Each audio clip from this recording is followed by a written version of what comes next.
All right. We're not going to run right now because we don't, first of all, we don't want to spook animals. And secondly, we want to actually see if we can get some,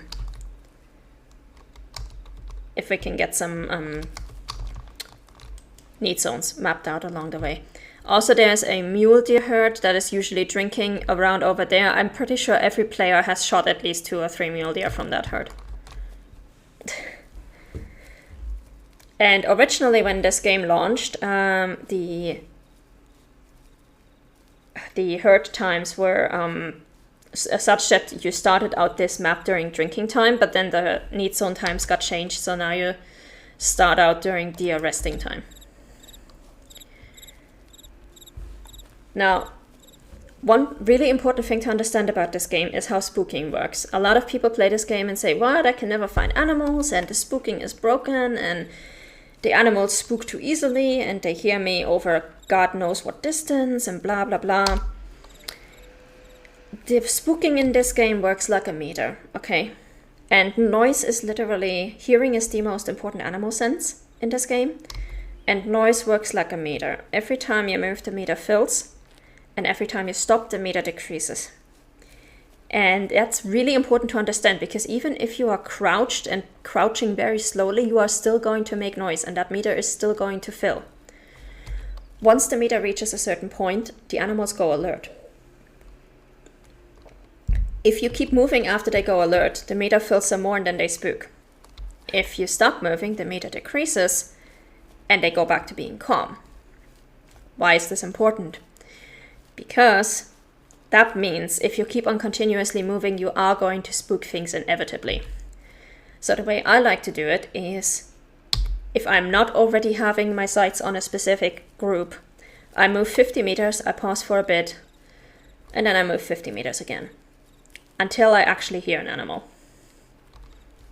And then I approach much more slowly, and we're going to get to that once we actually hear an animal. And right now this pausing also helps us see if there are any need zones nearby, because again, we are currently pretty blind when it comes to finding need zones.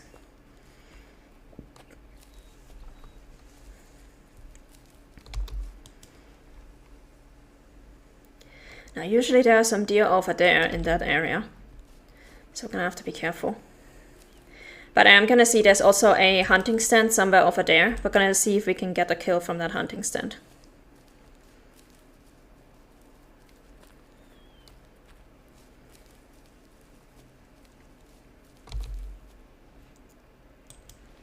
Oh, there's some deer. Mule deer, there we go.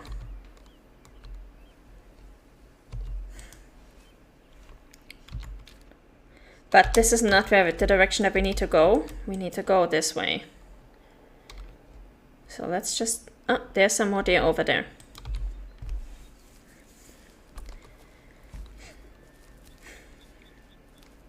But this is why it's important not to have music on while you're playing this game, so you can actually hear the animal calls. Because that's going to be the number one thing that's going to tell you where to find animals and how to get them. Oh, there we go, there's a need zone over here, we'll grab that. Pheasant. And every time you discover a need zone for a new animal, it will add an entry in the encyclopedia for said animal. All the important information that you need about animals is going to be here, including, let's take for example red fox. When do red foxes drink? They start at 9 and then at 12 they start to sleep. So they will leave their drinking zone sometime around 11 to 11:30 so that they can be at their sleeping zone at 12. So this will tell you where you will find the animals, roughly. You have to find the zone in game, of course. It will show you how long does it take for an animal to be young, adult, or mature. 3 in-game days or 1 in-game year. So you know the young ones are going to be, the foxes are going to be young for 6 in-game days. And then you also have the weight. This is important if you have missions that require you to hunt animals with a certain weight for both male and females. Sometimes these values are different, sometimes they are not. And this will unlock when you find 3 animals, or 3 of that same type of animal, or of the need zone of that animal. And that will show you the trophy scores that correspond to individual stars. Now, most of this info is accurate. I say most of it because not all of it. The age information is busted for red deer and barren ground caribou. Those are the ones that I know for sure. I have tested most of the antlered species at this point, and red deer and barren ground caribou, the age score is busted, or the age list is busted. And for some animals, the score list down here is also busted, unfortunately. That's a white-tailed deer. I can hear some badgers. Let's just put a marker over there, because I think we're almost in the area that we're supposed to be in.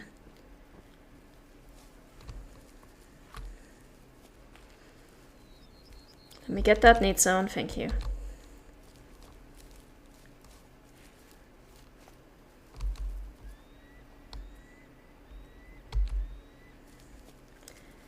Alright, now we're getting closer to the mule deer that we actually want to hunt. And there's the... yeah, so this is the hunting stand that I want to get to, because this will give us a clear shot of the white-tailed deer and the mule deer. Now, once you get closer to a deer, my approach is always under 300 meters, go 20 meters at a time, stop for around 5 seconds. Stay low, move quietly, and blast for animals from behind cover. And then you can move again. I remember when I couldn't tell the difference between a white-tailed deer and a mule deer. Grandpa used to tease me about it.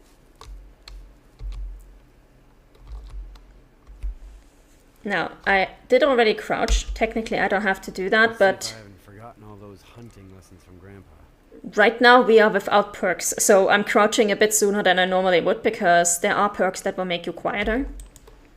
And we are hopefully gonna get them soon enough. So we are within 180 meters of those deer. We're gonna have to be really careful now. Once I get under 200 meters, I crouch and I go about 20 meters. And then I stop again for a few seconds. And then once we get to 160 or 140 to 160 roughly, that's when I reduce it to 10 meters at a time. So basically, the closer you get, the slower you want to move.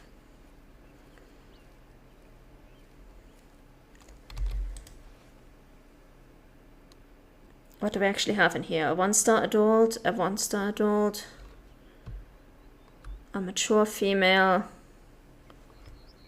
I think I just saw a 2-star mature in there somewhere, but I'm not sure. But as I said, I want to see if we can get them from the hunting stand, because we do need that, or we do want that perk if we can get it. I will probably not use it for actual hunting, but the completionist inside me would like to get it if I can.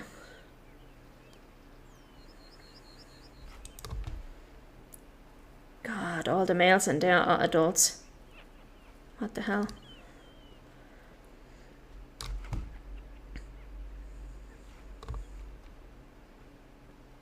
Well, let's try to approach slowly. And this is why I'm saying you do need patience in this game. Like, if you want a quick hunting game, and you gotta go for Call of the Wild. This is not it. There is also a chance that we are going to spook these deer. Oh, there is a 2-star mature. I was not hallucinating. There is a chance we are going to spook those deer once we go up the hunting stand. The good news is we still have some white-tailed deer over there that we can shoot, so even if we spook these mule deer, we might still have a chance. And there are plenty of deer around this area, so we should be fine. Now, I don't necessarily want to take a 2-star mature, because a 2-star mature could be either a low fitness deer at the end of its life, or it could be a super high fitness deer at the beginning of its maturity. So 2-star matures are a bit of a gamble. Ideally, I want to go for a 1-star mature. Or one that responds to a caller, which we're going to get into later. 1-star young. 1-star mature. Oh, 220. 220 is a bit risky with this rifle, but we're gonna try it. Screw it, we're gonna try it. I don't like using this scope for 200-meter shot, but let's do it. You can tell from the color of the hunting dot, of the hunter sense dot, that it was a good shot in terms of hit energy. But he is not slowing down. He is jumping away as fast as everybody else. So that means we likely did not get the vitals. We're gonna see where they run off to.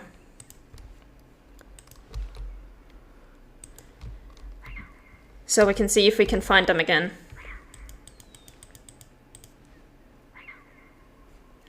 That sucked. I really would have liked to get him. Oh well.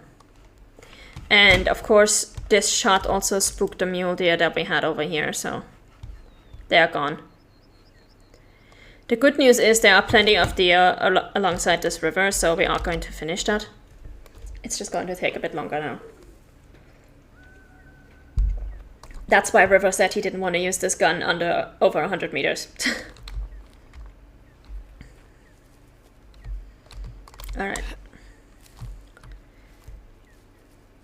Let's see if we can actually go down here and mark some need zones while we're at it.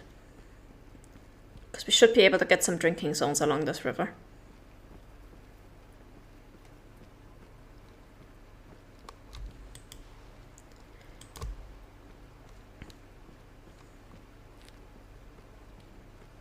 Yeah, right here, Badger.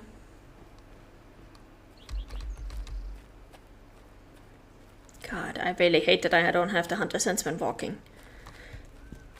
That is throwing me off so much right now. Red fox drinking zone, which is good. And there's our mule deer. What we shot were white-tailed deer though, so I'm gonna try to get that white-tailed deer that we shot, because it's only ethical in hunting that you don't leave an animal to suffer. If you shot them once, you try to find them again and put them out of their misery. We're gonna try to hold ourselves to that as much as we can. But that is of course assuming we actually hit him, which is not guaranteed. I don't know for sure if we did.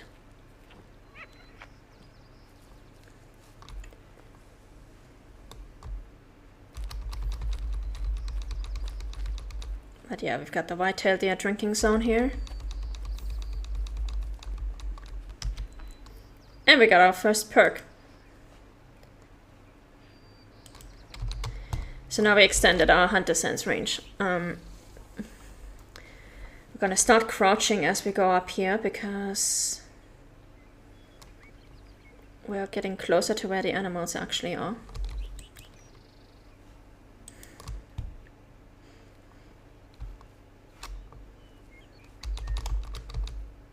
Small amount of blood, animal survived, yeah.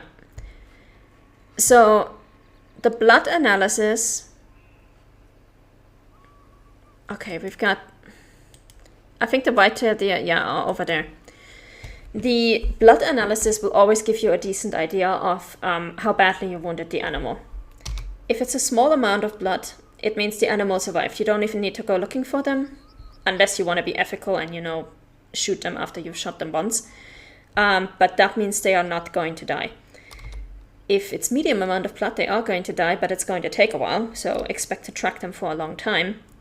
And if it's lots of blood, they will either drop on the spot or within 50 meters or so. Red blood means you didn't hit any of the vitals. Pink blood means you hit artery, lung, or heart. And dark red blood means you hit the liver. And if it has impurities, air bubbles, it means you hit either the lung or the heart. And if it has impurities, food residue, it means you hit the stomach or the intestines. Which is a horrible way to die. Gunshot wound to the intestines, that's just a horrible way to die. Let's try not to do that to our animals here.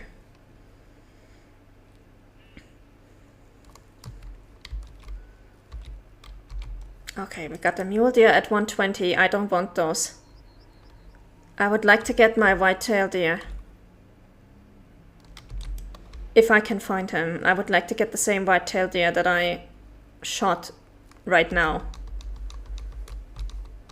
I want to at least try to be ethical. At least during the tutorial. Oh, mature, there he is. Okay, let's see if we can get closer. We're probably going to spook the mule deer that are around here.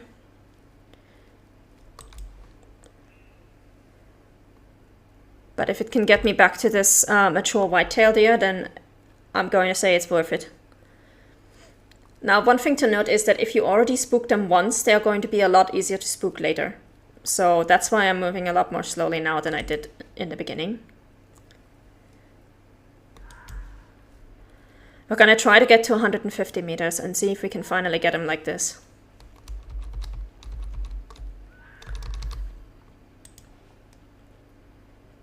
Yeah, we just spooked the mule deer, that's fine. So long as they don't run us over, we're going to be okay.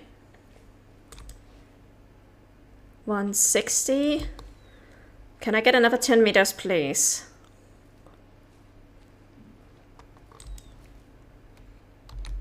Yes. Okay, let's go. No, not Grandpa's rifle. We want the other one. We want the tier 5, the Remington. Oh, we were zeroed incorrectly. No wonder we didn't hit that. Okay, this time was a better hit, I think. We're gonna have to double check, but I think this time was a better hit. Also, pressing F puts you into auto walk. Very easy, very useful feature. Do use that frequently.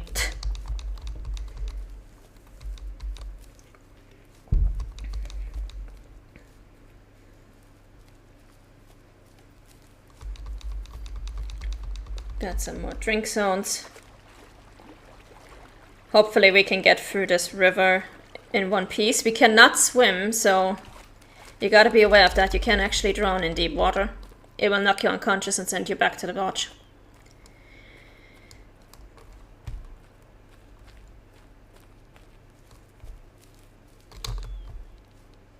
Oh, yeah, we spooked some deer over there. That's fine. Okay, red, medium amount of blood, clear. What that means is we did enough damage to kill the animal, but it's gonna die pretty slowly. And also, we didn't hit anything vital. So this animal, this was basically a war of attrition. This animal died because it was just bleeding too much. And now we gotta track it. Oh, I hate this. I hate that it doesn't work with the with movement just yet. So we're gonna have to look for the blood trail. It's gotta be around here somewhere. There. Now the blood will always point in a specific direction, and that direction will show you where the next spatter is. So always try to angle yourself according to the blood trail. And if you have the hunter sense highlight on, it really helps. Especially when you're in thick bushes like this. There are mule deer over there.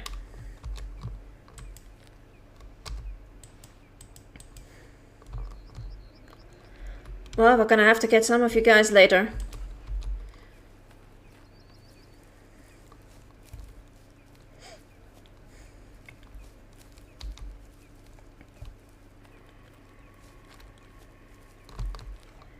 Alright. Oh. Hello? Ooh, 3-star mature. Hello. But you are pretty gray already, so you're probably gonna die soon. Well, anyway, if you're 3-star mature means it has at least around 70% fitness, so we're gonna let you walk. You're doing a good job for the main fitness of this habitat. Go ahead, you can live.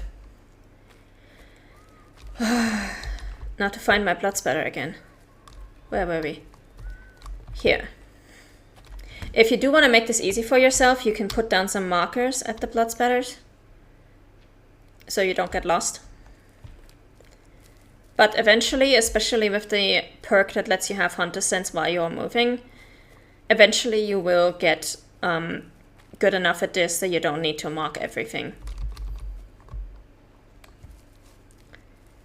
Got a few more need zones.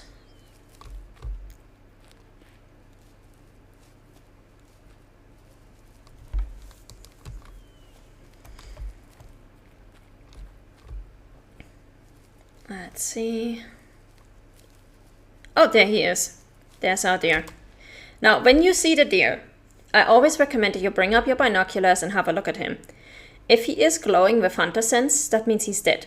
If he's not glowing, it means he might still be alive. Also, if you don't get animal information while hovering over him, he's dead. If you do still get animal information, he's alive. Why is this important? Because sometimes animals who are badly hurt will bed down and try to recover from their injuries, but if you spook them, they will run away again.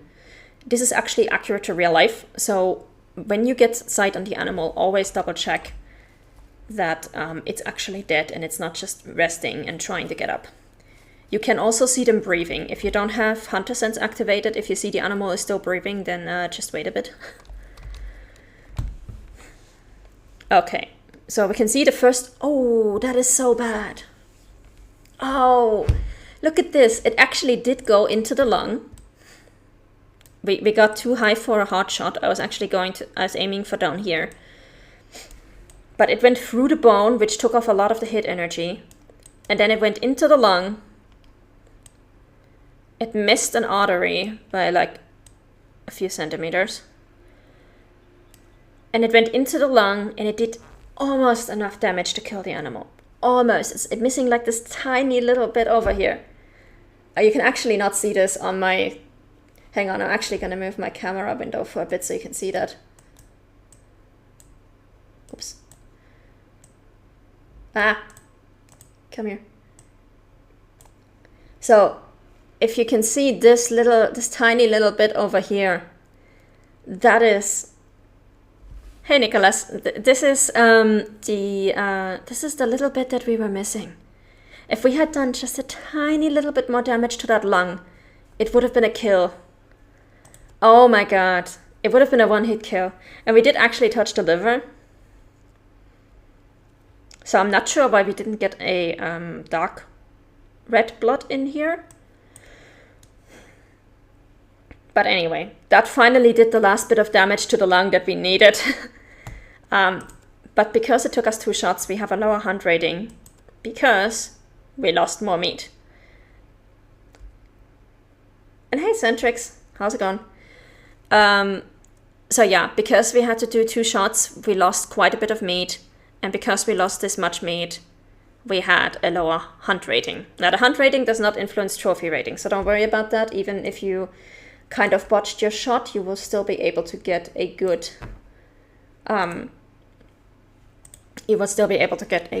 trophy rating.